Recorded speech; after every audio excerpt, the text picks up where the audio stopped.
I know I haven't been posting videos lately, but I am right now down in Kentucky visiting Kentucky Life. Work slowed down, plus they're going to be closed for the holidays and stuff, so I'm like, you know what, I'll just hop in Sneaky Pete and drive down. This is the first long trip I've done since I set up Sneaky Pete to run on straight waste motor oil. The only thing I've done so far in the whole trip was I had to adjust the carrier bearings for the rear differential after I rebuilt it. But that was it. You know, I haven't touched anything else besides that. Made sure I brought plenty of oil with me. I can always run it on regular diesel fuel if I need to. I also had a Detroit V8 in the back of the truck, which is just right there on the pallet. Brought that down to my friend. Really, after changing just a few things, it was surprisingly no issues all the way down here. Hopped on 81 South and it was like 500 and some miles, like almost 600 miles, just one way straight down on 81. The fast fuel pump I have on here has a pressure regulator for 55 psi. So what I've noticed when I'm running straight waste motor oil, it's staying about 40 psi, you know, about 42, 40 psi.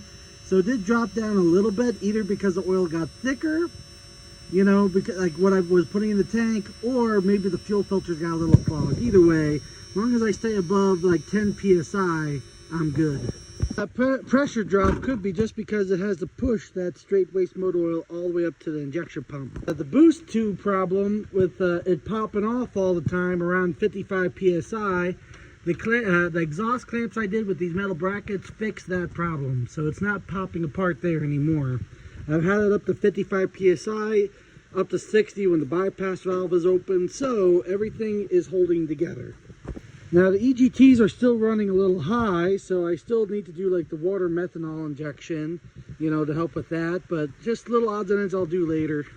That's it with my time here in Kentucky. I gotta start heading back up to Pennsylvania.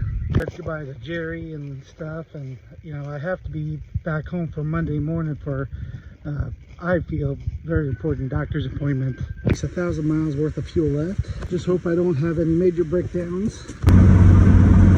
Well, I'm getting everything unpacked since I got back from West Virginia. So I just slid the tote back by hand since it's pretty close to empty. Still has, I think, about 75 gallons left in it. I put 125 in before I left. So yeah, it's just under 75. To go total to drive all the way down there and drive all the way back, plus running around for the week down there, it was about 70 gallons for the whole trip. If I remember correctly, it was about 1,400 miles total. Yeah, I'm pretty sure it was like 700 miles to drive down there. Drove around there for about I think 75 miles or 50 miles or something like that. Then 700 back. So yeah, it's about 1,500.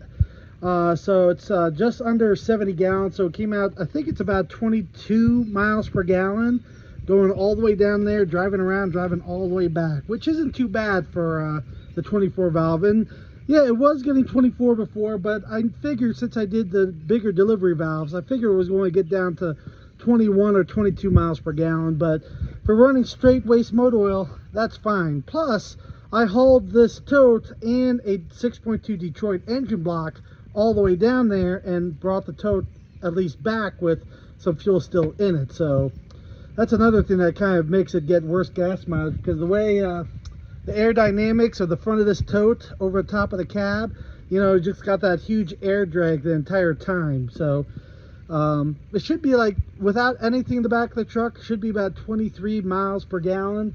But to get like 20, 21 that whole trip all the way down there and back is really not that bad.